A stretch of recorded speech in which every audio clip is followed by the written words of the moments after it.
done is 5, and so but I don't. But most days it's 9, 8 or 9. Wow. Yeah. Amazing. Well, I feel like I got a captive, not a captive audience so much as a captive interview base. Yeah. I mean, it's fun. It's giving people practice. It's something to do, but it is productive, man. And I mean, it's a good use of the time. My hat is off to you for just it's inventive and it's a great idea, bro. Thanks, man. Thanks. All right, cool. So we're live. So we're here this hour. I sent Mike 3 poems. He sent me 3 poems. And they're all based in the context of Los Angeles, all written with like a lot of LA references. So this should be fun. Yes, sir. Yeah. So how do you want to do this? You want to like do like round robin, and then we'll talk about Yeah. You know what? Kick an LA poem off, man. I got your poems printed right here. Hit one of your poems, and I'll check it out, man. All right. Let's see which one. Okay. The 5, the 101, the 10, Suavecito for president. A funeral procession at City Terrace, no ice on the overpass, a shot on the countertop next to Hachilaquilas, no liquor license either, just a morning prayer for the dead. It's a few words to old man, so raise your glass 60 Atlantic in the 710 to watching the Semilla scroll through strollers, those puntos of brick, through gentrified windows of the better to die on your feet because life's a risk, a wedding dress off Whittier, a baptism at Our Lady, a reception at La Raza at the intersection of Mission and disobey Trump in the shadow of Zapata, better late than never, my love, we standing here in 50 years like fire and memory. There are things protecting, like imagine long after I'm gone and the children grown, corazon and mariachi, watching kids slip alleys of burning effigies of America's latest flaming race like we did when our love was young, when our eyes were locked, when hands were bond. You remember me driving the 60, the 5, the 710, whose life still exists. This life is lived like fire, like memory, like all that is worth protecting. Bentley side. Yeah, man. So there's a lot of great imagery, a lot of great ideas, a lot of great landscapes. I've seen all of those spots. I've taken those drives. I love driving down Chavez past Evergreen Cemetery, and you're still seeing Brooklyn hardware and still seeing, remnants. And a lot of old time Chicanos, they weren't really so pro calling it Chavez. They wanted to be named after somebody from LA. I know that. Yeah. Who are some of the nominees? I mean, I guess probably one of the number one candidates would have been Edward Roybal, first Chicano councilman, and later on became congressman. And but I'd heard that from a few folks. But one of the guys who told me that was at La Azteca. I was getting a burrito about 2 years ago, and he was like, and he was selling these shirts that said Brooklyn Avenue. And he was like, a lot of us, he was probably in his 60s. He's like, a lot of us, we wanted it to be named after somebody from LA, and Chavez was from Northern California, and more Central California. But, a lot of Angelenos don't even know that Chavez, aka Brooklyn Avenue, is just the eastern stretch of Sunset. Yeah. No, I actually found that out myself later on in life, just driving it, and all of a sudden, next thing I know, I'm on Sunset. How'd that happen? Yeah. Yeah. And I know you were born in El Sereno, and so this piece is personal to you. And of this piece, I know there's a lot of key lines, but what's one or two of the most important lines for you in this piece? Well, I mean, so since the beginning, it talks about like the 5, the 101, 10, Suavecito for president. So Suavecito for president is Suavecito's a hair product, and they were running ads that talked about at the time about or they were selling the products. The Suavecito for president. So that was during the 2000 about 2015 when the song, of course, what a great song. What a great song, yeah. So, but that was an actual billboard, and later on it says in the shadow something like disobey Trump on the corner or something, disobey Trump. That was actually I was actually writing about Valley, where it meets Mission, and there was a politician, Durazo. She was running on this campaign, disobey Trump. So there's these calls to these billboards, which obviously are temporary. Like billboards change, right? So it was kind of how things in neighborhoods change. So that part was, I was happy about that. When I talk about the shot on the countertop, I'm talking about Tepeyac and like how that How he would come out. You know, he passed away, but how he would come out and he would drink with you. You know what I mean? Mm-hmm. If he Mm-hmm. liked you, he would come out and drink, and so you didn't have to. It wasn't like a liquor license. He wouldn't sell to you because you didn't have a liquor license. So that was kind of that. My grandpa did die. Well, no, my grandpa, yeah, my grandpa did die. But my uncle, when he died, there was a funeral procession in City Terrace. So I mean, a lot of that's just pulled right directly from my life. But I tried to hit City Terrace, Lincoln Heights, Boyle Heights, El Sereno, East LA, just like different. And the poem just kind of talks about different parts of it, while at the same time giving a real story arc of like a life and death cycle. Like in the beginning, um, I'm remembering the dead. In the middle, I'm starting a family. In the end, I'm remembering when I'm dead, right? Mm-hmm. So it's kind of giving that kind of that kind of cycle.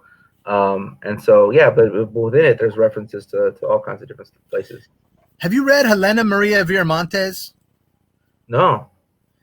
The you know Among the most famous Chicana novelists, she wrote a book of short stories called The Moths. But she wrote a book. Her most famous book, They Brought Their Dogs with Them, was about. I believe she went to Garfield High School too. And Helena Maria Viramontes, very experimental novelist. She wrote about the times her novel was about when they were building the freeways in the early 60s. And everybody knows that there's probably no place where there are more freeways that intersect in one neighborhood and a higher pollution than right there in that triangle you're talking about. Yeah. The 710, the 10, the 60, the 5. Yeah. So those were, the 101. I mean, those freeways are very, very significant. I mean, like it's wild because in conducting these interviews, I've been talking to a lot of people about Cal State LA, and because a lot of people have gone through it, and like Cal State LA is so interesting in my life because I was born like 2 miles from Cal State LA. I was baptized a mile from Cal State LA.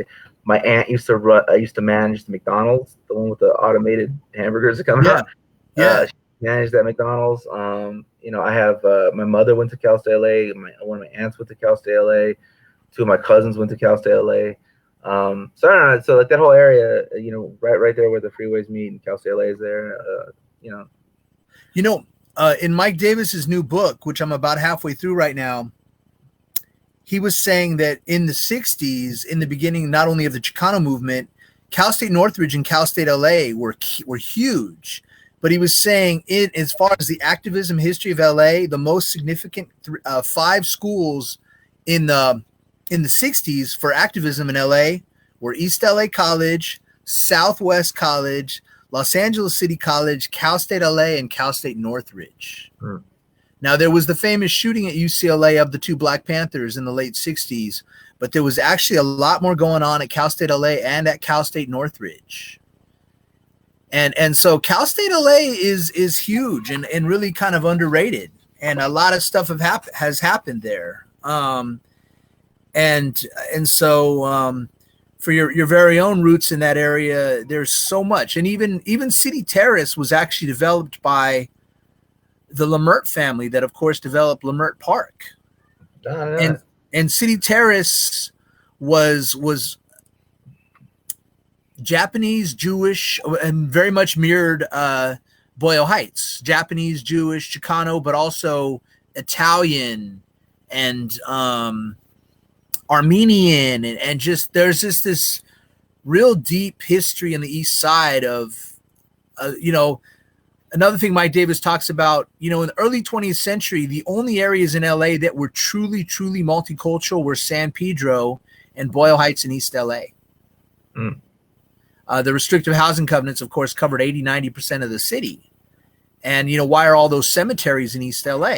Because that was some of the only open land. And for a long time, Evergreen was one of the only places that people of color could even be buried in the city. But you also have the Jewish cemetery, and you have the Calvary Cemetery, where I have great grandparents buried, where the 710 and the 60 meet. And I think you do a real nice job of encapsulating all of that in a pretty, fairly brief poem, but still you crunched a lot in there, bro. Yeah, I appreciate that. All right, well, we're hitting a 10-minute mark, so why don't we hear one of yours? Okay. All right. You know what? We're gonna go with this. I'm going to do this is one about Little Tokyo. All right. Little Tokyo is Los Angeles' second oldest community. The cultural spine runs between 1st and 2nd Street, bonded by community history, common ancestry, and the legacy of internment. The Japanese American National Museum is a nexus. Little Tokyo is undergoing transformation. The specter of gentrification, rising rents, and cookie-cutter condos continues to alter the original footprint. The size has transitioned, but development will never kill the vision of the district's defining spirit. The boundaries transcend geography.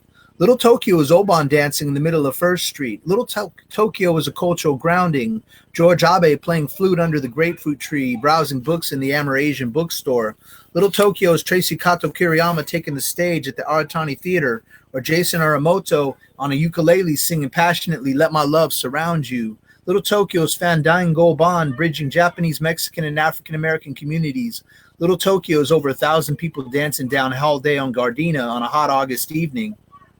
Little Tokyo is a cruise down Alameda, pedal with the East Side Riders down Central Avenue through the corridor to the Watts Towers. Little Tokyo is Bronzeville, Charlie Parker blowing on 1st Street. Little Tokyo is Scott Kirishige writing about the shifting grounds of race. The Crenshaw District was once the largest Japanese neighborhood in America, the birthplace of Yellow Brotherhood and Ghidra. Little Tokyo is the poetry of Amy Umatsu, the prose of Naomi Hirohara, the photography of Mike Muriesi, the haiku of Ruben Guevara. Little Tokyo is the sacred song of the Sangha chanting Namu Myoho Renge Kyo, Namu Myoho Renge Kyo, Namu Myoho Renge Kyo.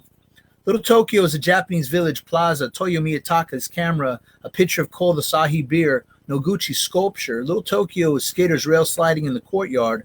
Little Tokyo is a Go for Broke memorial, Suhiro Cafe, Fugetsudo, Monzo's Udon Noodles, Katsudon from Curry House, and Izakaya on the corner. 4 food trucks on 1st. Shop, share, support. Little Tokyo is legacy businesses, Nisei witnesses. Little Tokyo is Boyle Heights across the 1st Street Bridge. There were once wildflowers on the edge of the Wolfskull Orchard. Little Tokyo is taiko drumming, a long list of lullabies redefining courage. Little Tokyo is Trans-Pacific Borderlands, the art of the Japanese diaspora in Lima, Los Angeles, Mexico City, and Sao Paulo. Little Tokyo is Yayoi Kusama's Infinity Mirrors. Little Tokyo is Emi Motakawa crocheting Kokeshi dolls. Little Tokyo is Eka Low and Sky Ren eating shaved ice at Mikawaya. Little Tokyo is Scottish Shima at Sustainable Little Tokyo preserving history. Little Tokyo is Kristen Fukushima at the Little Tokyo Community Council protecting the district from financial predators looking to take a piece of the neighborhood. Little Tokyo is a Little Tokyo Service Center serving the center of the district with intergenerational coalitions, sustaining the civic legacy through people, power, and policy. Even if the eastern section of Little Tokyo attempts to call itself the Arts District with luxury condos now leasing, the energy of the enclave will never be destroyed. The song remains the embodiment, a sort of anchoring. Little Tokyo is Manzanar. Little Tokyo is Nisei Gardeners and JA Nurseries before the interstate. Little Tokyo is a Japanese American cultural center. Little Tokyo is youth basketball on a Saturday in the Budokan with a 38,000 square foot mezzanine. Little Tokyo is California oak wine barrels. The tree is over 150 years old. Little Tokyo is a Japanese folk song, pounding rice, sifting grain, holding hands with nothing to fear. If you're going to be a fool, you might as well dance. Little Tokyo is Los Angeles. That's beautiful. That's fantastic. So, it's kind of interesting, like, so much of what you do is like there's a lot of places, but there's also a lot of people. Like, so like I'm kind of always interested in like how you make that selection of like what to highlight and who to highlight and like, how do you make those decisions? That's a great question. And like I was saying to you last time we spoke, I really believe in this idea of sharing authority and spotlighting the people that I love Los Angeles, but it's the people that make me love Los Angeles. And like there's this man, Mike Muriesi, who's one of the key figures of the Little Tokyo Service Center. Mike is also a photographer, but he was also one of the key figures in the publication called Ghidra, which was a really important publication of the Asian American activism that were good friends with the Black Panthers in the late 60s, early 70s. And so Mike Muriesi is one of the godfathers of Little Tokyo. And Tracy Katsu Kiriyama, the founder of the Little, Tuesday Night Cafe, and Amy Umatsu, great poet, who she was the editor for the first Asian American anthology in the early 1970s, and she's a great haiku poet. And Naomi Hirohara has written like 15 books, great fiction about Little Tokyo, but also nonfiction. And so there's so many different people. There's Toyo Miyatake, the Japanese photographer who smuggled in a mirror and took guerrilla photos in the internment camps. And there's a sculpture dedicated to him called the Camera of Toyo Miyatake right next to the Japanese American National Museum. And so these people, these landmarks, they're touchstones, and they ground the poem in concrete images and ideas and people. And for me, they take something, abstract and make it concrete. Yeah. So Tuesday Night Cafe, that's one of the, that's probably my biggest connection to Little Tokyo, just going to the open mic there. And of course, going there, as a kid and as an adult for, just the nightlife or whatever. But in terms of really digging in to any kind of community, I used to go to Tuesday Night Cafe and check that out. Can you tell us a little about that, or can we talk a little more about that? What was your experience with Tuesday Night Cafe? Are you frozen?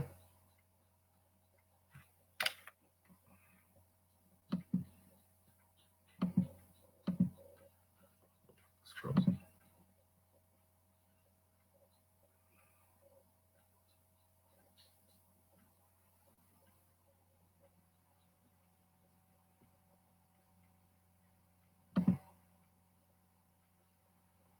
All right, it appears the mic is frozen. Let's see. All right.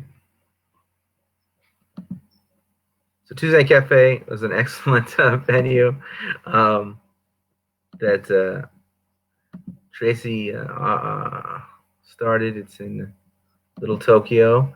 I'm trying to send Mike the new link so he can rejoin us.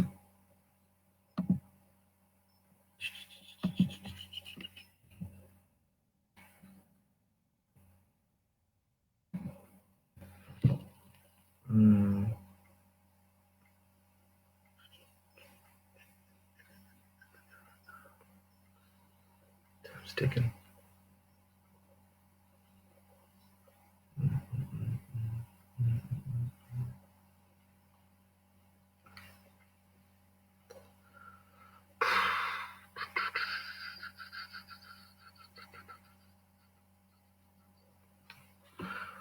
Let's see.